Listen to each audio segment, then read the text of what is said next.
Hi guys, how are you? Welcome back to my YouTube channel. My name is Priscilla and I make YouTube videos about career, travel and lifestyle. I haven't been making so much career content because you guys don't seem to quite enjoy it. Although I really enjoy talking about it. But anyway, today I've come to do another lifestyle video. And yeah, I have been debating, but let's get into it. So, I just wanted to share because I feel like I've shared my self-care routine and the things that I do to keep me grounded, and you guys liked that video a lot. So I thought I'd just come back here and share a few scriptures or a few biblical truths that have been sort of working for me lately, and verses that I sort of keep going back to whenever I'm having like a difficult time, a bad day, or yeah, one of those moments of anxiety or stuff. So yes, probably if you've watched my previous videos, yes, I'm Christian. I'm just an ordinary girl trying to live her best life. So yeah, but I thought I would just share these, and yeah, let me get into it.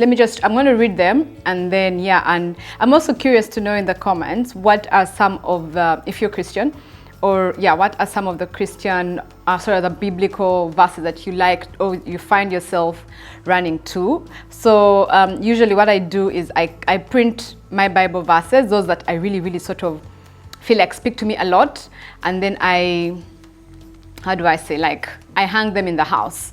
So yeah, and every time I see them, I walk around and I look at them, I cut out Bible verses that speak to me in the season of life that I'm in, because sometimes you read the Bible and then certain things really just jump out and stand out for you. So yeah, I tend to cut them out and hang them on my wall, and as a way of reminding myself as I do my other stuff, walk around, cook and stuff, so that I can just keep, hearing and reading and sort of not memorizing some of the scriptures that speak to me. So yeah, the first one is Psalms 50:15. I have my Bible on my phone, and so I'll probably put it in a box. And yeah, so Psalms 50:15 says, "Call on me in the day of trouble, I'll rescue you, and you shall honor and glorify me." So there's various verses, there's various, various translations, yeah, that you could use, but yeah, this is the one I use. I don't know which one is this. This is the Amplified, yeah. So I like the Amplified and the Message, and of course NKJV. So yeah, so this has really just stood out for me lately. I'm not going through any specific trouble or anything, but I just feel like it sort of grounds me. Like every time I read it, I feel like I'm not alone. Like I am not doing life by myself. Like so I can sort of use it in my prayer and stuff like that. And then my second has been, oh my God, this I like. It's Isaiah 41:10. This has been, yeah, this has really been amazing. Where's Isaiah? Guys, Isaiah 41:10. Isaiah 41:10 says, "Do not fear anything, for I'm with you. Do not be afraid, for I'm your God. I will strengthen you. Be assured I will help you." Oh my God, guys, that just sounds so nice. "I will certainly take hold of you with my righteous hand, a hand of justice, of power, of victory, of salvation."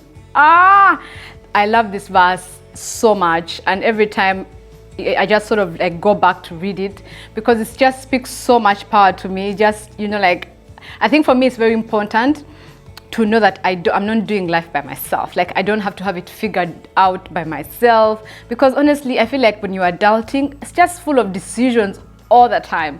You have to make a decision where to go, where to apply for a job, what job to take, who to marry, what to do. Like there's just so many life-changing decisions, and sometimes I feel like it can be very overwhelming. But every time I feel overwhelmed, like with making a life-changing decision, if you've watched my other videos, there's a video I made about where I called off my engagement, and like if you're making such a decision, you really go through a lot of things. You have your friends, family, like you have so many things to consider.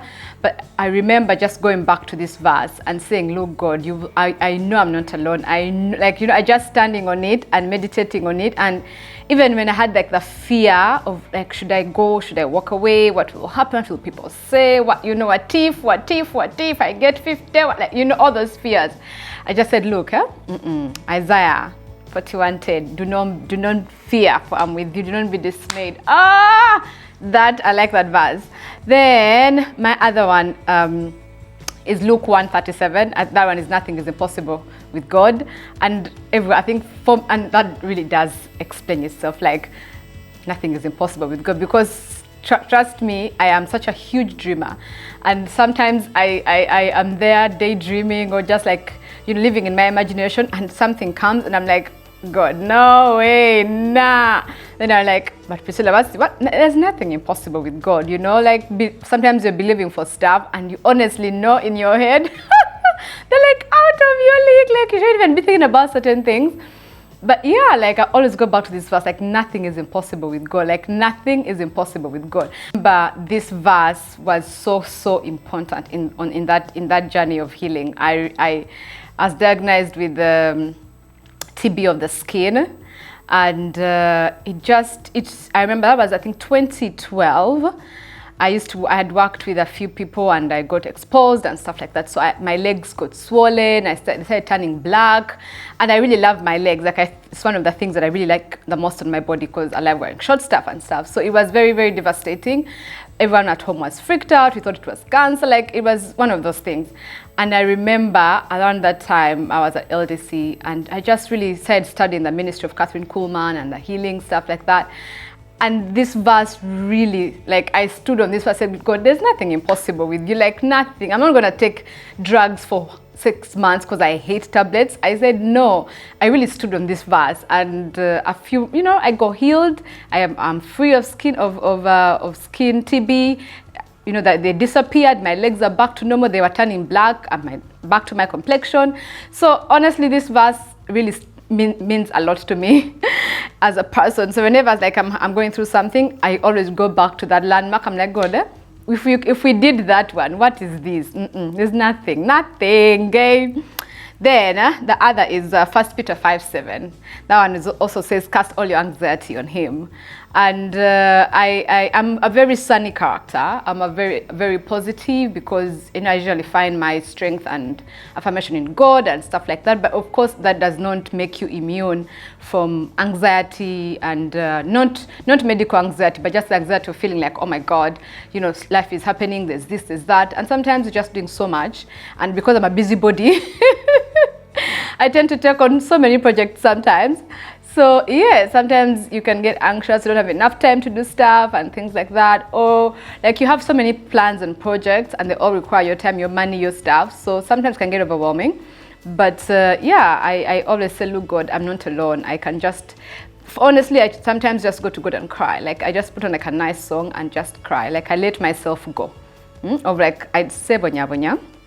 I'm not Madame, I'm not those people who say, oh, no, me, I'm vulnerable when it comes to these things. I just go to God and cry, like, no way. Anyway, then my last one is, I like this one so much, Isaiah 58:11. Let me see what it says in Isaiah 58. I didn't write this down. 58:11. Isaiah 58:11 in the Amplified says, and the Lord will continually guide you and satisfy your soul in scorched and dry places. God, and give strength to your bones, and you will be like a watered garden, like a spring of water whose waters do not fail. Banange, this verse, it's like, for me, it's an affirmation, like it's something I have on my mirror, because I feel like guidance, and also like I'm a huge fan of abundance and the idea of living with an attitude of abundance, you know, not from a scarcity mentality. So I feel like this verse just speaks to me in that area. Like, let me read it again, and you guys hear. And the Lord will continually guide, like continually, guide you and satisfy your soul in scorched and dry places. And satisfy your soul in scorched and dry places, and give strength to your bones, and you'll be like a watered garden and like a spring of water whose waters do not fail. I love this verse so much, so much, and I think the way the Amplified brings it out so well. I feel like it just always leaves me feeling so encouraged. Like, you know, like even sometimes when we are like, it's been a difficult year for many people. A lot has been happening the past 2 years, okay, 2020 and 2021. But you know, I remember just saying, Lord, no matter what, we are going to prosper, we are going to bloom, like no way, like you know. And I feel like I have had such a good 2021, I've had such a good 2020, and even if I was afraid to voice it because of what was going around, I just feel like God really you know, satisfied me. God really watered me. God really allowed me to flow from a place of abundance, and not because I'm better or because I work harder or anything, but it's just because of the grace of God, you know. So guys, I love this verse. This verse, I think, takes it all. And yes, so thank you for watching and listening to me ramble on about some of the Bible verses that I like, that I keep running back to when I'm having, like, you know, one of those moments. But also, please do share with me in the comments, if you read the Bible, if you're Christian, what are those Bible verses that you like? You know, I could probably discover a few also from you. So yes, thank you, subscribe, and yeah, come back. Ciao.